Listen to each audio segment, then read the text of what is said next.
৭৯তম স্বাধীনতা দিবসের একদিন আগে সরকারকে প্রশ্নের মুখে দাঁড় করালেন রাজ্যের বরিষ্ঠ সাংবাদিকরা। বুধবার হর ঘর তিরঙ্গা কর্মসূচির অঙ্গ হিসেবে Lalit Kala academy north east regional centre আগরতলার পক্ষ থেকে এক বাইক মিছিলের আয়োজন করা হয়।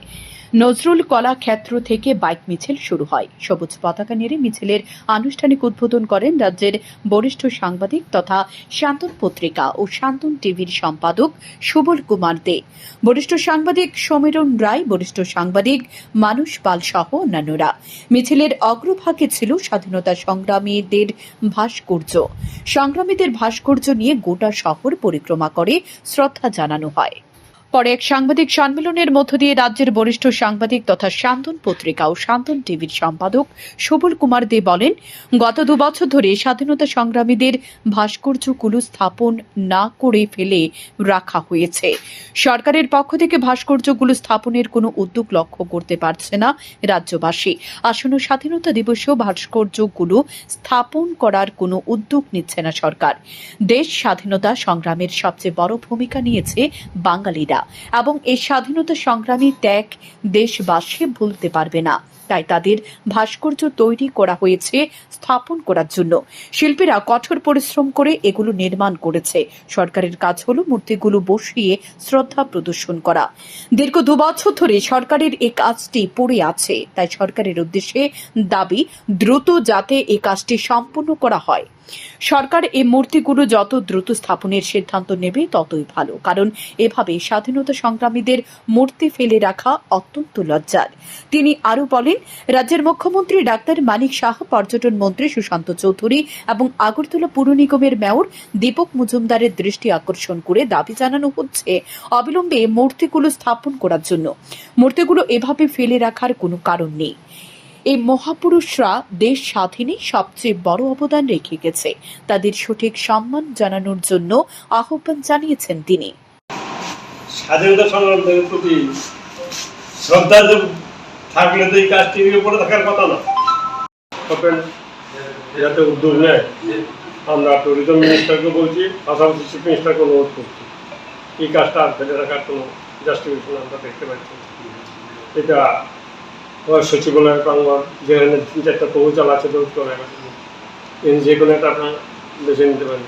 অথবা আমাদের মেয়রও শহরে কিছু আমাদের মেয়রও করতে পারে।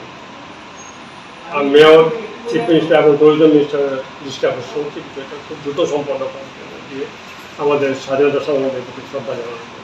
এছাড়াও শতাধিক স্বাধীনতা সংগ্রামী আছে যারা ভারত হচ্ছে স্বাধীনতা সংগ্রামের জন্য লড়াই করছে। শুধু ত্রিপুরায় থেকে, ত্রিপুরা একটা সুবিধা ছিল, ত্রিপুরা তখন নিজস্ব স্বাধীন রাষ্ট্র ছিল। অন্য জায়গায় এই জায়গা অ্যারেস্ট করা খুব বেশি আর ব্রিটিশ পুলিশ করতে পারছে না। যেমন স্বাধীনতা সংগ্রামের ইভেন্ট যারা কলকাতা এসে তারাও ত্রিপুরা এসে এই স্বাধীনতা সংগ্রাম করছে। আর আপনি আমি একটু আগে বলেছি, এই স্বাধীনতা সংগ্রামে সবচেয়ে বড় ভূমিকা নিয়েছে বাঙালিরা, এবং এদেরও সবচেয়ে বেশি শুধু ত্যাগ না, নানাভাবে এরা হতাহত হয়েছেন। পুলিশের হয়েছে, আন্দামান জেলে অর্ধেক লোক ছিল বাঙালি। আমাদের এখানে 45 জনের নাম আছে, এটা আপনার নিশ্চয়ই পেয়েছেন। আমাদের বক্তব্য হচ্ছে যে আমাদের এই শিল্পীরা যে কাজটা করেছে, আমি এটা বলছি, এখানে আমার অনেকে আমার সাথে পরিচয় ছিল। এই কাজগুলি 2 বছর ধরে পড়ে আছে। আমাদের শিল্পীরা যে পরিশ্রম করে যে কাজটা করবে, এখন সরকারের কাজ কি, সরকার এটা বসিয়ে দেবে, স্বাধীনতা সংগ্রামীদের প্রতি শ্রদ্ধা প্রদর্শন করে। এই কাজটা কেন 2 বছর ধরে আটকে আছে আমি বুঝতে পারছি না। এই ব্যাপারে আমি বা আমরা সবাই সরকারের কাছে দাবি জানাবো, খুব দ্রুত কাজটা যাতে সমাধান হয় এবং দ্রুত মূর্তিগুলি বসিয়ে আমাদের স্বাধীনতা সংগ্রামীদের প্রতি শ্রদ্ধা জানাবো।